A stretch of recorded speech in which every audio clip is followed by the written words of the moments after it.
attendance. So we appreciate you for making your way to this webinar. This evening, we are going to be discussing some behaviors in the workplace that we'd like for you to be able to identify. So first and foremost, allow me to introduce myself. My name is Jacqueline. I am an HR consultant with Caged Bird HR. And speaking with us today, we have a mental health counselor, Kezia.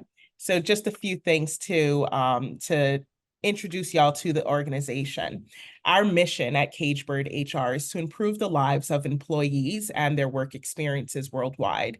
While doing this, we provide access to independent HR professionals and leveraging cutting edge technology and data analytics. And what our goal really is to provide you with an independent HR consultant and opportunity as you navigate your careers.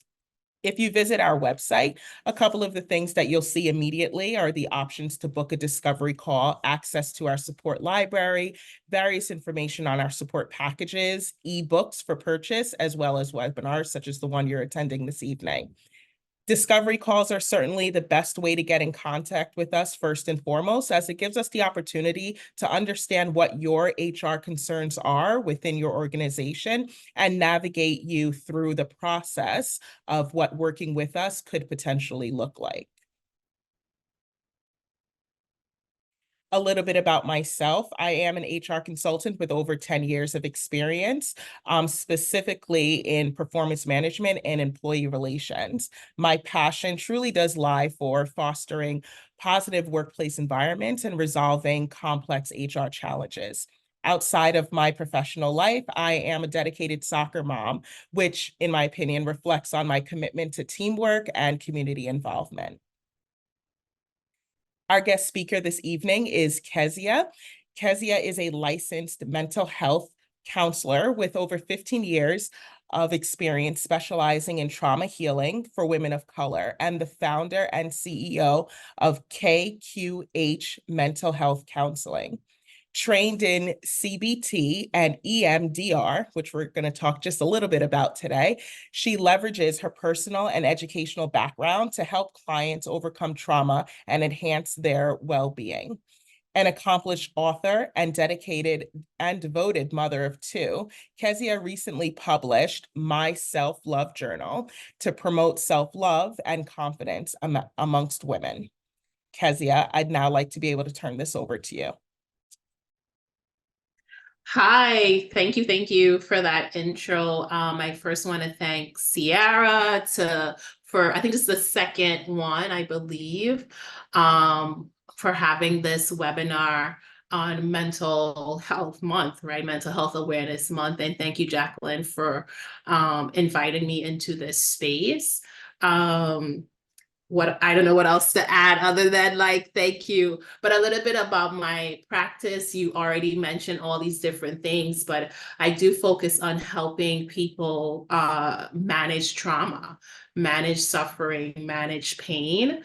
And I've been doing this for over 15 years. So thank you for having this space so that way we can have this needed conversation. Awesome.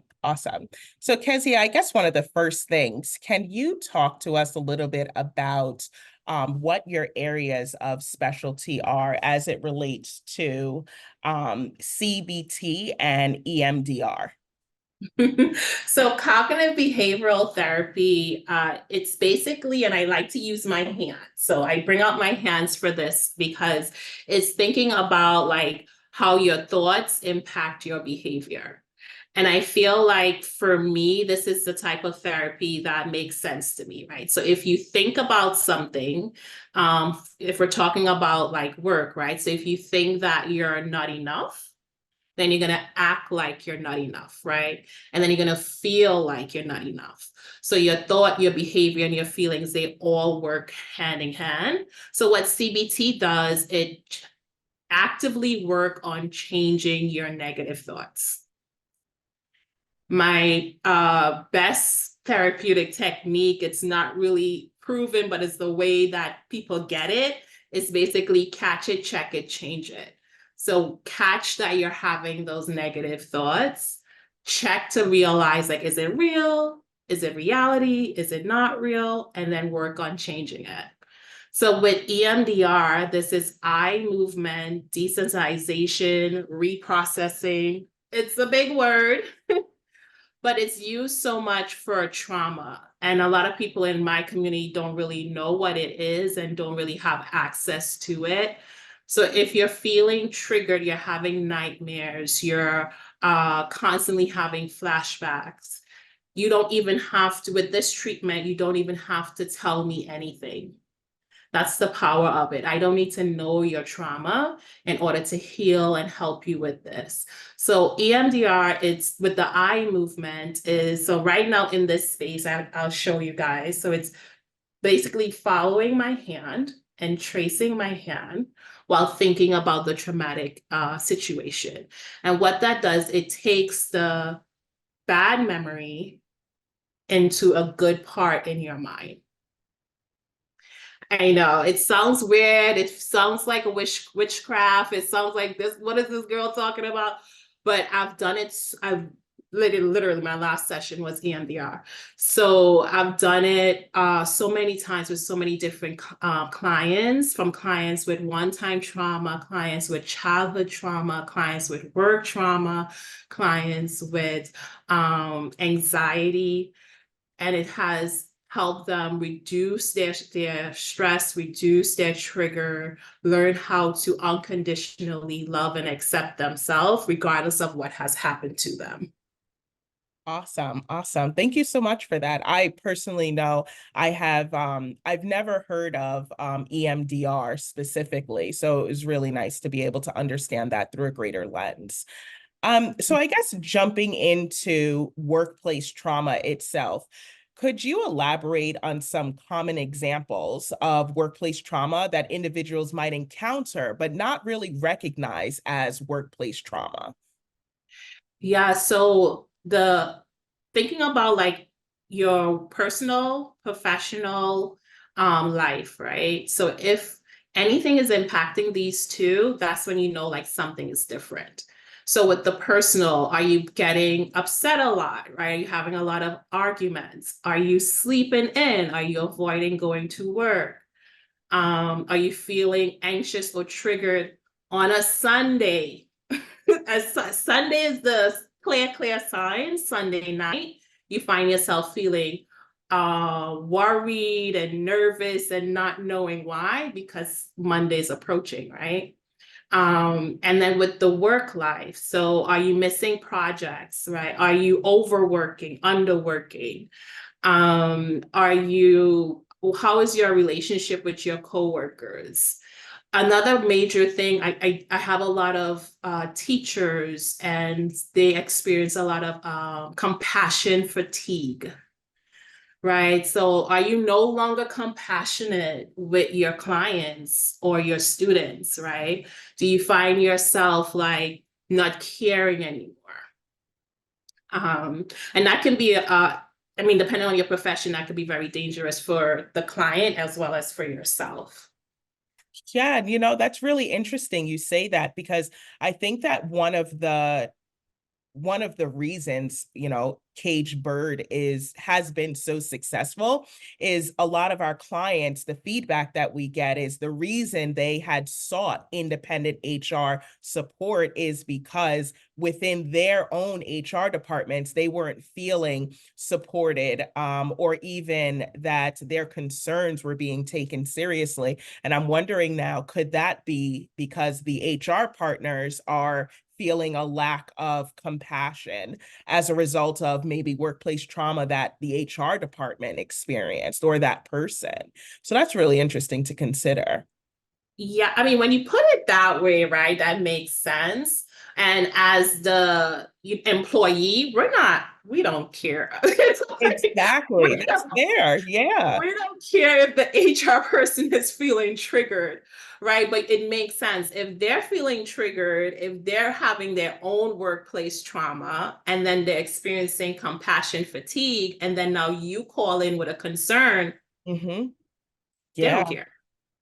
Yeah, no, that's really, really interesting.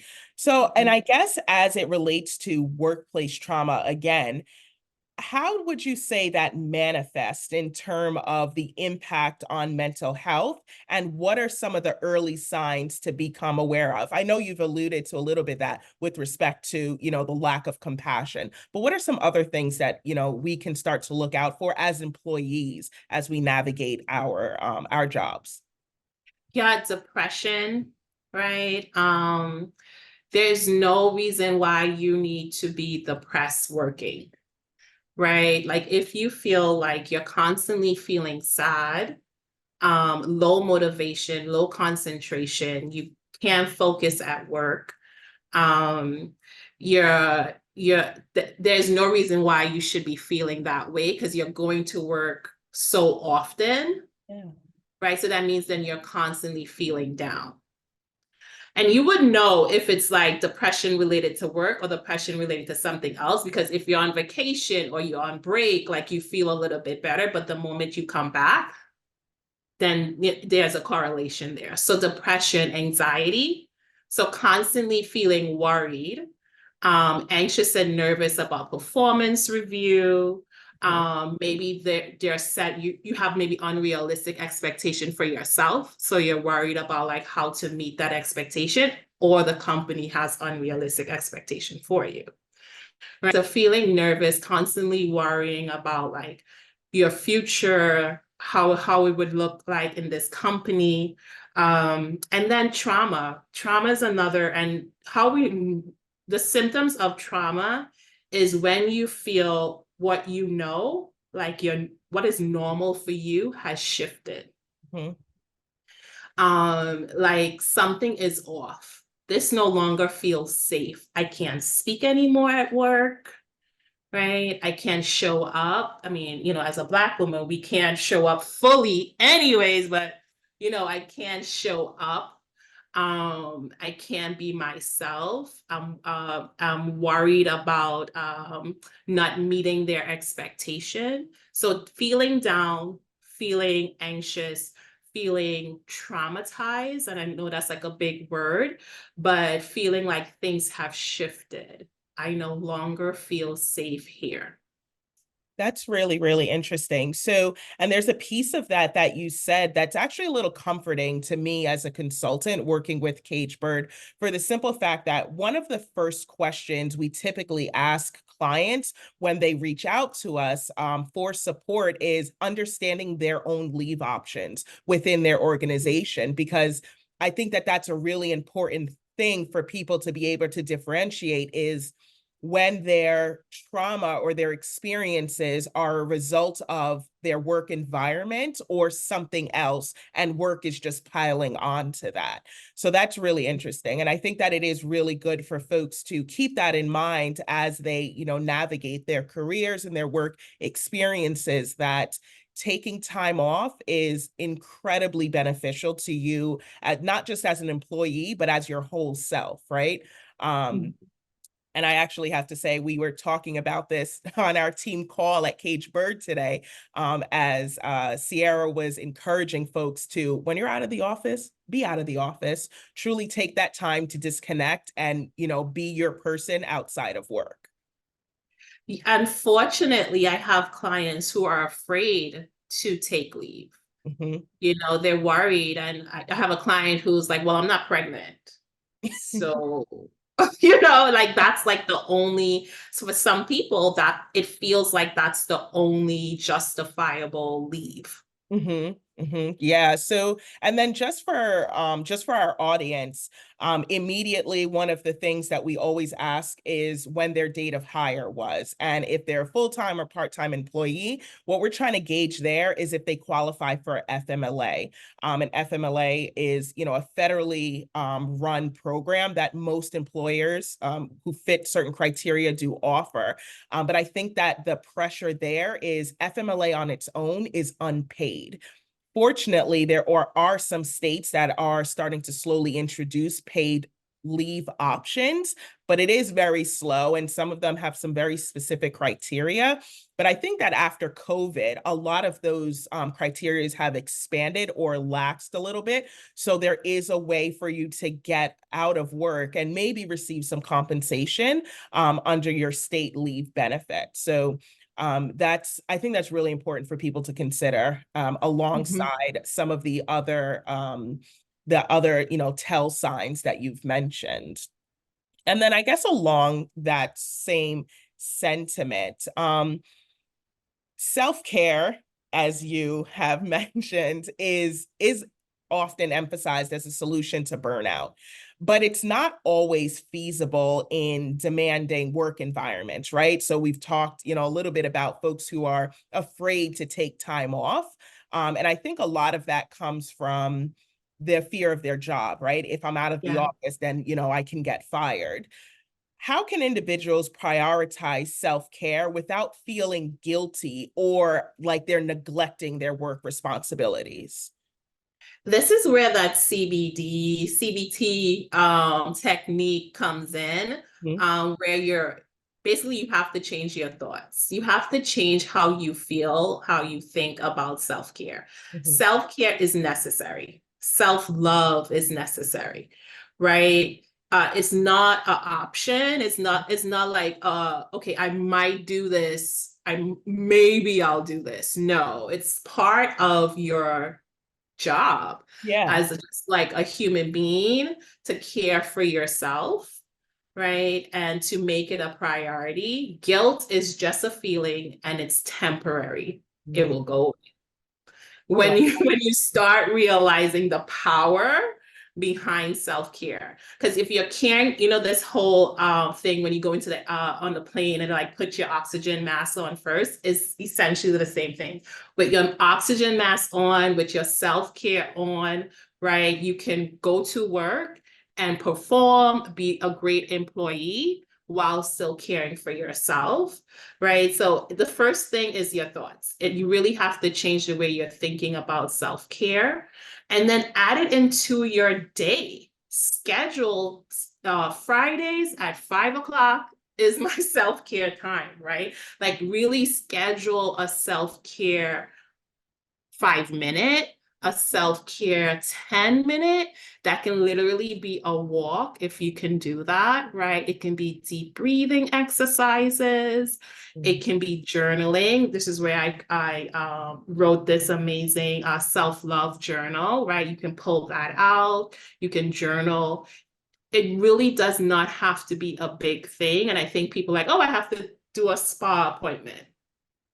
We don't have time for spa sometimes, right? But we can pull out our journal. We can jot some things down. We can do a quick mindfulness exercise, right? We can do some tapping. And on all the things I'm mentioning on my website, I have a great resource page that you can find access to all these techniques I'm chatting about. Okay, that's great. Actually, I was going to ask if you could talk a little bit about how your book might support, this section specifically. I think more and more, a lot of people are open to the idea of documenting their experiences. And I think that as it relates to their work, right? Documenting your experiences it's really the start of you being able to identify that something isn't right at work. It might be an incident has happened, here and there, but when you document it, you can actually see full length, like, oh, okay, no, this has happened more often than not, something is wrong, something is awry. Yeah, you actually visually see it. So Yeah. I would suggest having a book for that, and then having your journal, something separate, because you can, while you're doing this and you're documenting all these things, you probably will feel triggered, right? So when you're doing that approach and you're having your book journal or your work journal, do something calming and relaxing after you write those things down, or taking out a gratitude journal or the self-love journal, right? This is your time to love yourself. This is not your time to re-trigger yourself, right? So kind of having like those separate things. And in the self-love journal, you're writing, one of the prompt is write a love letter to yourself. Mhm. Right. So you're really intentionally trying to evoke love, but also evoke self-compassion. And I think with the work journal, you're looking for evidence, right? You're Yeah. looking for things to be like, okay, this does not feel good at all. Yeah, absolutely, absolutely. Um, and I guess taking a step, maybe just taking a step back, are there any specific mindfulness or stress reduction techniques that you would recommend for individuals experiencing what they would perceive as workplace stress or trauma? So, Jacqueline, are you going to be the client today? Yes, I guess I can absolutely do that. Okay. So one of my favorite breathing technique is called 5582, and it sounds a lot, but it's not. And it's essentially breathing in for 5, you're holding your breath for 5, you're slowly releasing your breath for 8, and then you're doing a quick inhale and then you're releasing. So it's a really deep breathing exercise. And what this does, it calms you down, it grounds you, right? So you can do this anywhere. You could do it while you're on the computer. You can go to the bathroom. You can do it there. So let's try it Try. now. Yeah. Okay. Okay, so you can lower your gaze or close your eyes, whatever you feel safe to do, and then just breathe in for 2, 3, 4, 5. Hold for 2, 3, 4, 5. Slowly exhale for 3, 4, 5, 6, 7, 8. Breathe in 1, 2, and then let it out. Let's do it one more time. So breathe in for 2, 3, 4, 5. Hold for 2, 3, 4, 5. Slowly exhale for 3, 4, 5, 6, 7, 8. Breathe in 1, 2, and then let it out. And then bring back, come back to focus. How was that? That's actually really good. And it made me so excited.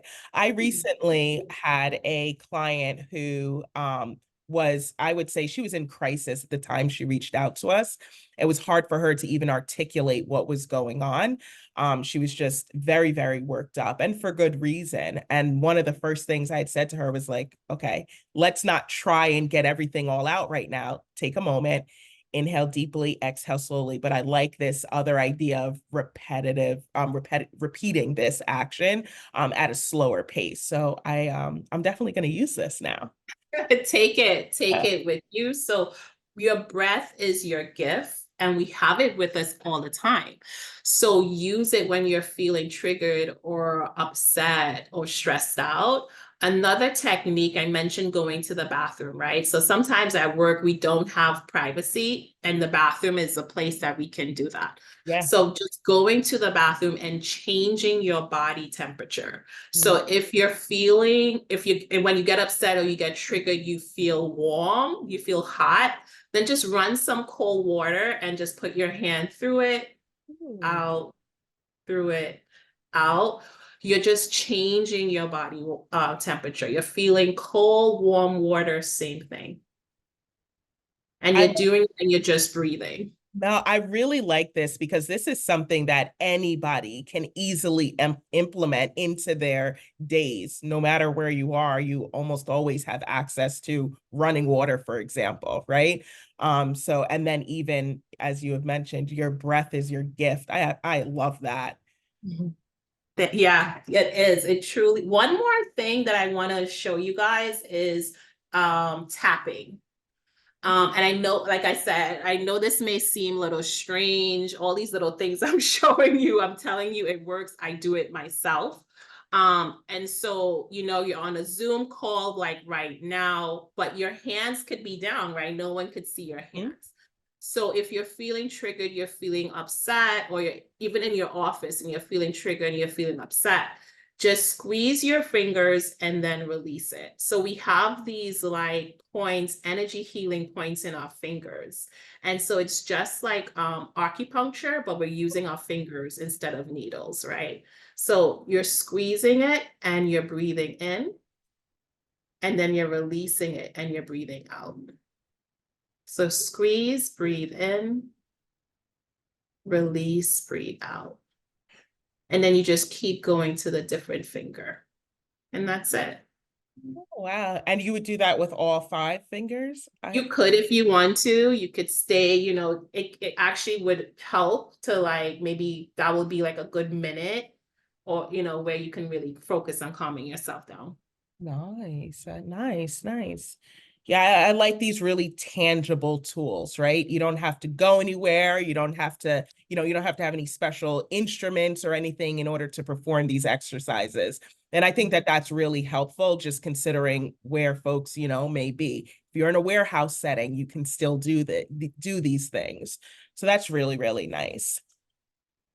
I think one of the other things that we tend to be a little bit more curious about are how organizations play a role in either exacerbating or mitigating workplace trauma and burnout. And I'm not sure if you have clients that have like specifically spoke to the fact that, they've experienced this trauma and this is the way their organization has responded. Yes, I mean, I'm not gonna name names. I'm not gonna name the company. But they be doing the most. But yeah, so I have clients who work in, various in industries and at different companies. And even though, right, the culture is promoting mental health, is promoting work-life balance, the team might be promoting something else. Right. So the culture, the company is different than the specific team that the people are on. Right. And so it's like for you, and this is where I'm saying when I say self-care, self-love is a priority, is you trying to establish your own culture, you trying to establish your own work boundary. So that way you don't feel like you have to follow along with everyone else. Right. So what is like, your work hours, right? So it's supposed to be, let's say it's supposed to be 9 to 5, Yeah. but people stay until 7, until 8, and you feel like you have to do that. And you actually really don't, right? So it's you being your own number one advocate, and not just going along to get along, right? Advocating for yourself, advocating for your rights. I'm sure you can talk about that. Yeah, no, absolutely, absolutely. And of course, the first thing that's usually recommended in situations like this is that you report your concerns to HR. But one of the founding principles of Caged Bird is, you're seeking that independent HR consulting because within your own organization, there is a lack of trust or support within the HR department. So, the recommendation typically is to seek out HR first, and if not, seek services from, organizations such as Caged Bird HR, because we can best advise on some of your additional rights as it relates to, workplace situations such as trauma and your mental health specifically. With that being said, though, boundaries at work are crucial in maintaining mental health. I think that's a little bit of what we've learned thus far. Can you share some practical strategies for setting boundaries and enforcing those boundaries effectively in a professional setting? Yeah, so like the one I just mentioned with like your work hours. Yeah. So before I go to like specific boundaries, regardless of the boundary, you have to respect your own boundary. Mm-hmm. Right? You have to know that be very clear on what it is that you want. So if it's like your work hours is 9 to 5, or you're going to do like 9 to 5:30, then you get up, and you go home, or you shut your computer off at 5:30, right? Mhm. So you have to be the number one Yeah. person that respects your own boundaries. Be very clear. Boundaries doesn't work when you're not clear. You're not clear to yourself and you're not clear to the other person. So you're not just like dipping out at 5:30 and not having conversations with people around you, right? So you're sharing the, hey, this is my schedule, guys. You're sharing it with people. They are aware of your boundary. So the first thing is to be clear, respect your own boundaries, and share it with other people, right? So they are fully aware. And then the last thing is the consequence. So if the boundary is violated, then what does that mean? That means like a conversation or something. Something has to happen Mhm. when someone violate your boundaries. So what another thing is respecting your lunch. That can be a boundary. So we're making sure our work hours, we're also respecting our lunch.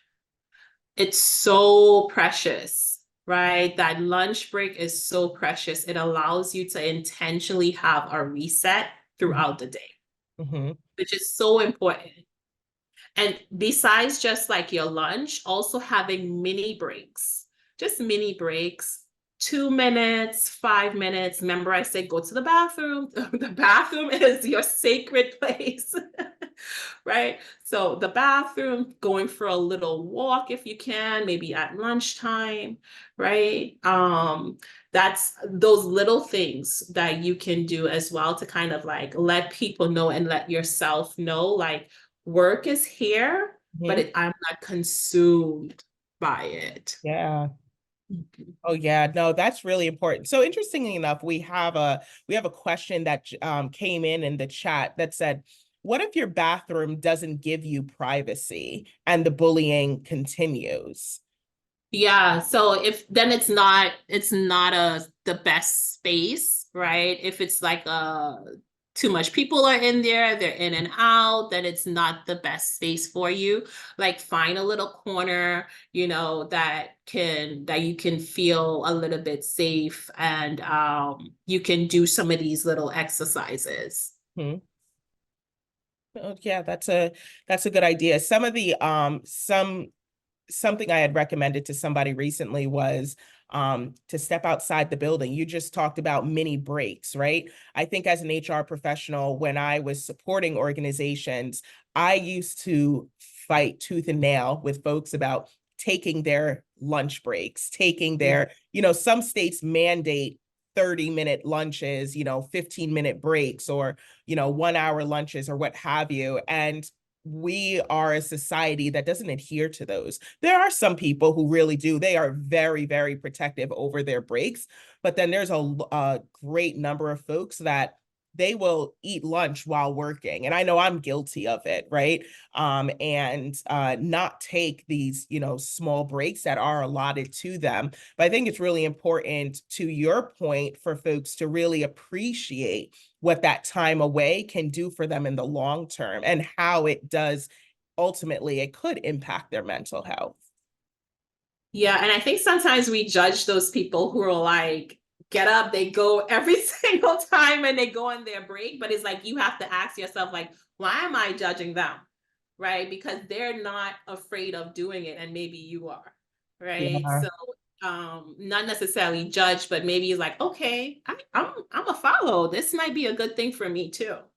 Yeah, yeah. And I don't think there's any it is very like widely known that Amazon employees in the workplace actually feel extremely targeted when they take breaks. There's a Mhm. something that came in the chat just now actually that said, what if you're constantly being monitored? And I know, that's been big talk in the Amazon warehouse employee community, to say that, they do feel like if they take bathroom breaks, it's considered, excessive bathroom breaks. And, Wow. it is. And I do believe that a work environment like that is extremely toxic and harmful Mhm. long term. So what would you advise to somebody if they feel like they're being so closely monitored that they can't even do that? Yeah, so work is no longer safe. That's Mhm. like a whole, Yeah, right? It's no yeah. longer safe. And, I'm sorry that they're experiencing that, right? And they probably feel paranoid. And that paranoia doesn't always stop at work, Mhm. right? It could probably continue when they leave work, right? So, I mean, they are in the right space where they can get help from you guys, right? So that way they can try to feel safe as best as they can.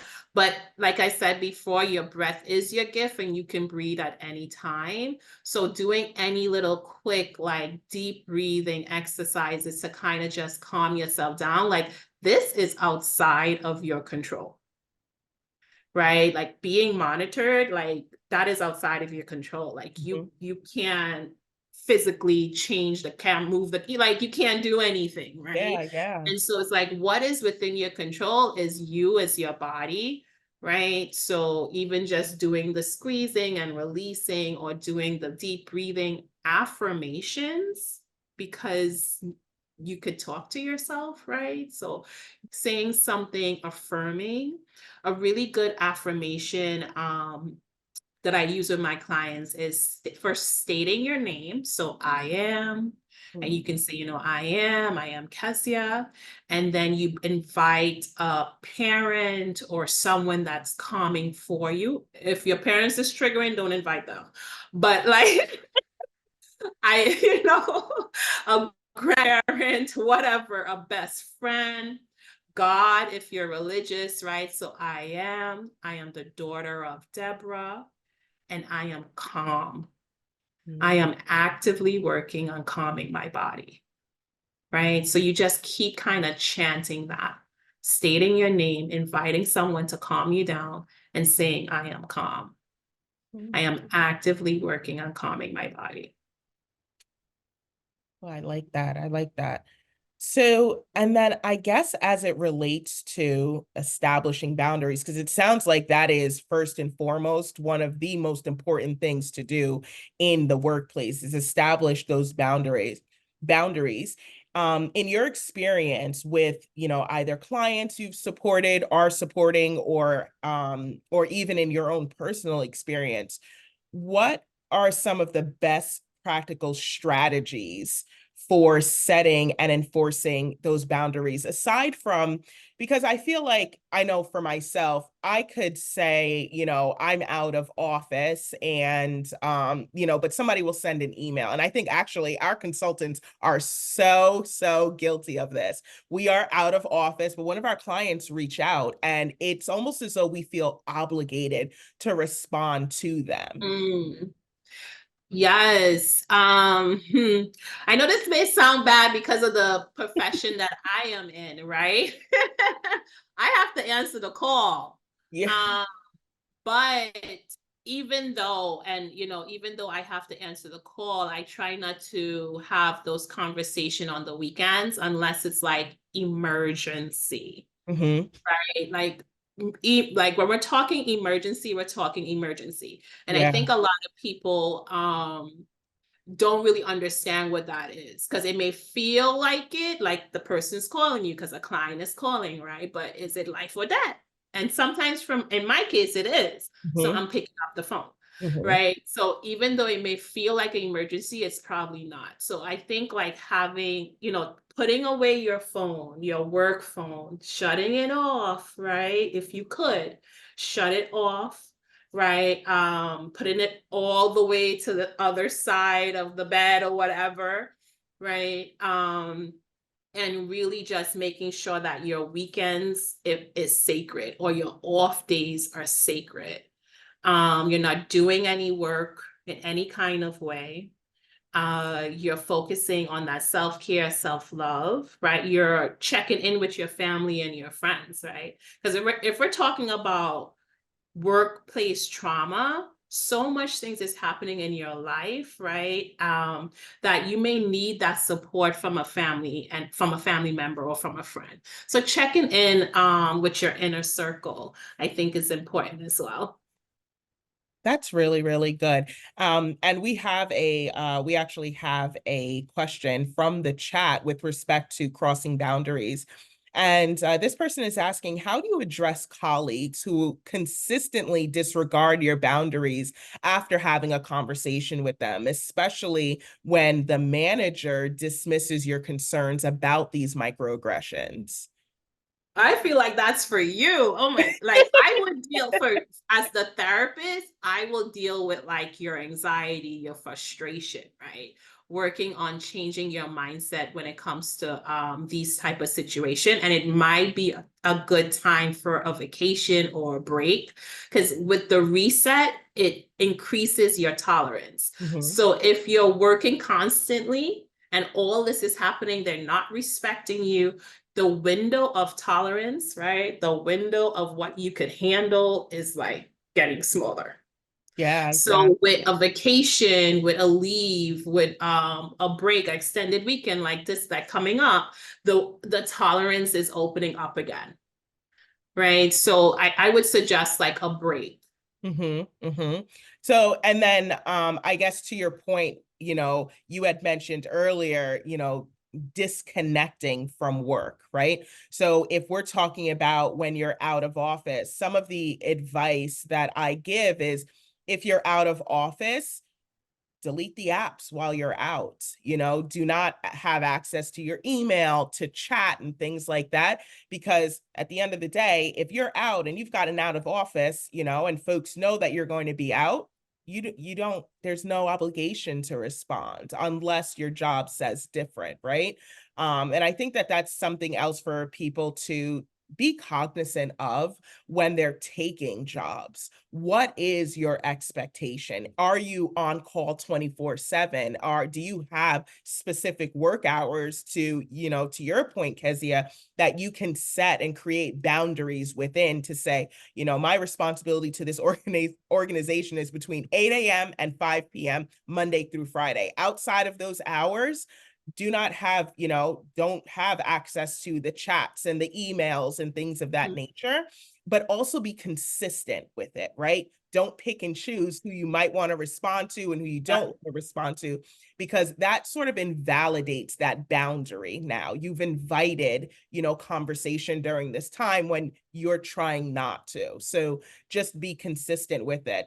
And then ultimately, as always, we always advise you raise these concerns in writing to HR, and then navigate from there. Understand what your company's policy and process is in investigating your concerns. And then, of course, I'm always going to say it, reach out to us if you want to discuss it further. Yeah, and reach out to your EAP program.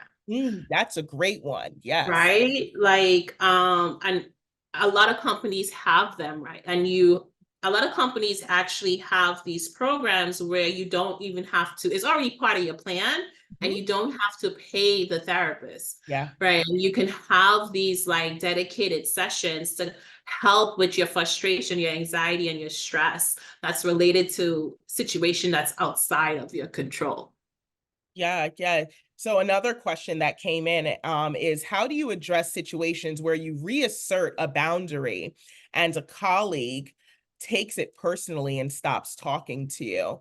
And I'll say from an HR Mhm. perspective, immediately, that's a hostile work environment off the bat. That is a hostile work environment. You no longer have the ability to collaborate with that person because of an interpersonal conflict or a perceived interpersonal conflict, right? Because Mm. perception is one's own reality. It's not actually the reality. So I think that it's really important that, there is an opportunity, or there's an opportunity that get, get gets created to address that situation, whether it is HR or your direct manager mediating that conversation and truly understanding root cause and the process forward. But I'd be interested in your thoughts from a therapist perspective. What could somebody do in that situation? Radical acceptance. I know. I'm a tough therapist, Yeah. guys. Like, radically accept the reality, right? When we set a boundary, remember the last part of the boundary is consequence. Hmm. So when we set a boundary, there will be consequence. One of the consequences is people acting a particular way towards you. Another consequence is maybe you feeling lonely, right? Mm. Because now you don't have like your lunch buddy or something like that, right? So it's like accepting that you're actually doing this for a good reason for yourself, right? And you just have to, people have rights, they have freedom. And so obviously if the person is being like mean and really disgruntled, that's a whole different story, but Yeah. they can do what they choose to do with your boundary, right? So like accepting it, accepting that this is what it is for right now, and then just working on yourself. It's great that they're actually following the boundary. Oh yeah, that's funny. Yeah, they are. At that point, they are respecting your boundary. They're no longer a concern in that regard. So and then I guess along those lines, somebody was asking what can be done if management will not meet with you to discuss concerns in the workplace. And I know from an HR perspective, if management won't address it, then the next escalation would be HR, right? But sometimes, unfortunately, when you reach out to HR, you're sort of met with that same maybe dismissiveness or lack of urgency to tend to the matter. And I think at that point, it's really time to understand and evaluate whether what you're experiencing is a policy violation. And if it Yeah. is, what is it, right? Because if it is, there are opportunities outside of your organization that you have in escalating the concern, such as, more broadly, the EEOC, the Equal Employment Opportunity Commission. But, from a therapist perspective, how would you address that? Yeah, I would help advocate with the client, like research and find the best approach. I actually had a situation similar to that, and I actually encouraged my client to reach out to you guys. Oh, This was like last year or something, and I believe she did. So Jen, I think it's important for therapists to understand resources that are available so you can, I can direct them, right? And not necessarily they have to go with the person I'm suggesting, yeah. but it's like, you direct them, you let them know there are other options for them because people feel stuck. Mhm. And that's what I would address, like the feeling of like helplessness, Yeah. hopelessness, and feeling really stuck. And so we when we're feeling stuck, we need to take a little bit of action, right? A little action goes a long way. Mhm. So even in that situation is like, what is a little win? And a little win is something like within yourself. So the HR is not complying, right? But you know what? You took your lunch break, Yeah. right? You stepped outside, you went for a walk because HR is going to do whatever they want to do, but you're going to care for you. Yeah, yeah, I really like that. I think the one thing I want to add though is there is a world where an employee recognizes or begins to recognize and face the fact that this is not the right place for me and they need to start thinking about an exit strategy and what that could potentially look like. Yes, yeah. Unfortunately, I had a lot of clients who experienced layoff. Mm, And so I've had to kind of go through like various plans, like what would that look like for them. So I like the fact of like an exit strategy, right? Plan A, plan B, yeah. what would that look like for you for my clients who have experienced like before the layoff, Mhm. right? We're like, okay, so if it does happen, this is what we will do. We will address our emotions. We will, work on finding another job, Mhm. right? So having not only steps like finding another job, but steps to address like your feelings, because you're gonna feel a certain way. Yeah, I just read something today, specifically as it relates to layoffs, is when you are notified that you are going to be part of a layoff, one of the last things that folks ever consider are their benefits, like medical, dental, vision, and other benefits, right? And Mhm. typically, as part of a layoff, your benefits, or even a separation for any reason, your benefits are, for some people, unfortunately, the benefits end that day. But Yeah. for a lot of organizations, your benefits either go through the end of that pay period or the end of the month in which you experience that separation. And one of the things that we really should start to consider a little bit more and prioritize are those health benefits. And, for a lot of us, mental health benefits are included within that. So, reach out to a therapist, whether it's through the EAP program. A lot of the times EAP is extended through separation. So you might have access to that for an additional, couple of months or even through the end of that month. But in any event, reach out immediately and try and get some support as it relates to, what's next and how you're going to navigate that.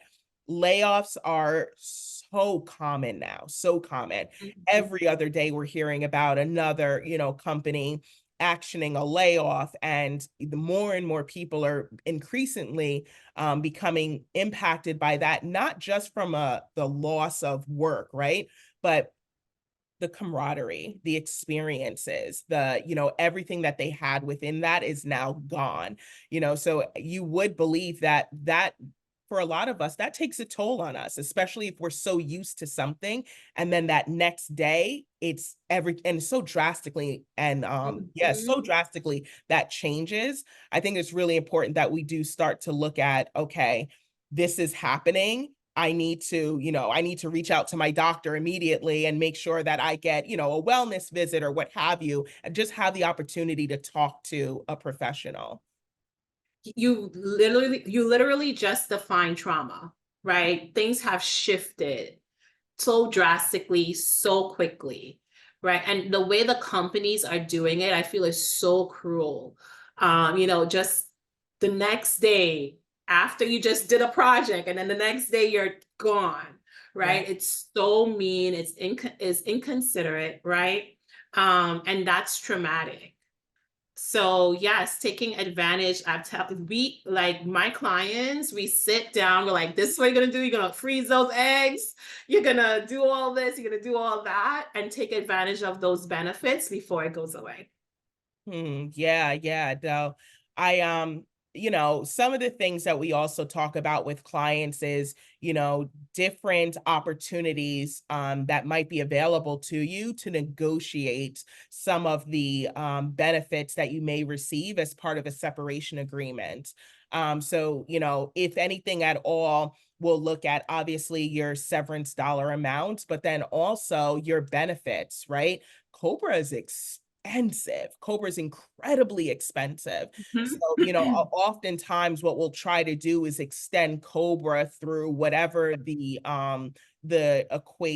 equivalent of your severance payment is. So if it's 6 months, we'll ask for 6 months. And I think that one of the things that, I would love for people to be more comfortable with is understanding that you can ask for anything in the world. The worst thing anybody can ever say to you is no. Um, Mm, so I love it. just, really just ask, and, we can really take it from there when they respond. Um, so a there's another interesting question in here, but I also want to be cognizant that we have about 5 minutes left. So this will be our last question, and it's really interesting because it relates to HR. So we've talked a lot about, what do I do if this? What do I do if that? And I've been saying, go to HR, go to HR, but what if HR is the source of workplace trauma? Mm. What what do you do then? Yeah. And that's interesting because I've had those type of situations with clients when HR was triggering and caused a lot of grief and anxiety, right? Mhm. And I think this is where you kind of decide, like, do you continue in this workplace? Do you look for an independent HR? Do you look for an advocate, right? Because it's just too much. You should not be suffering. Yeah. So there's a difference between pain and suffering. Mhm. Pain is temporary. Yeah. Pain is like, this HR is not doing what it needs to do. I'm going to move on. But suffering is staying in the situation and feeling that emotional pain every single time you're at work. No one should experience that. Right. So this, a leave, a break, a vacation, you're doing your own research, you're finding out, you're getting an advocate in some sort of way. Yeah, yeah. The second part to that question is there a national reporting body? And I alluded to that already when I talked about, the EEOC for, and there's also the DOL, depending on what the concern is. There are certainly other avenues that one can take. And again, this is where I preface, where CageBird is such a phenomenal resource to employees, because while you may not be privy, employees may not be privy to these other reporting channels, because of how long our consultants have been in HR, we are, and we can absolutely better advise based on your situation, right? So if it is something that violates, your equal employment opportunity, the EEOC is, probably your best bet. If it's something that is in violation of wage and hours, the DOL or a subset within that may be maybe a better resource for you. But then there's also a world where, folks have been banding together and, filing class action lawsuits. And, while that's not an area that CageBird can directly support, there's a lot that we can do leading up until that. Yeah, I mean, that sounds great and amazing, right? So there is like other things, other resources that's available for people. Yeah, yeah. All right. Well, I do realize that we have 2 minutes left. Do you have any information you want, if anything at all, you want our listeners to walk away with? Care for yourself, like love yourself, make self-care, self-love a priority, right? It's a non-negotiable with yourself. Like if you feel like, okay, this is a non-negotiable, then people around you will see it, right? So, if you didn't hear anything else, self-love, self-care is essential. Schedule it. Schedule it daily, schedule it weekly, where you're doing something to care for you, to care for your mental health. So with self-care, mental, physical, spiritual, emotional, financial, right? Right? Caring for all the different parts that make you you. And so you can always check out my website for tons of resources. You can also follow me on all the platforms at KQH Counseling for any more additional help or guidance. Appreciate that. Appreciate it. Kezia, thank you so, so much. Following this webinar, we are going to share these resources with everybody. And then also just a friendly reminder, as long as you are have access to the support library, there is a ton of free resources in there for folks at cagebird.com/support library, for folks to be able to go out and take a look at and utilize. But more importantly, please be on the lookout for that email that not only has, all of the information that we would love to be able to share with you as it relates to CageBird, but also some information about how to purchase Kezia's book, as well as maybe even book some time with her. I don't know, Kezia. I think you got me sold. I'm open. I'm open for clients. Absolutely, absolutely. Well, thank you all so much for attending. Please do not hesitate to reach out to CageBird or Kezia with any additional questions or concerns. We would honestly love to be able to talk to you. Thank you.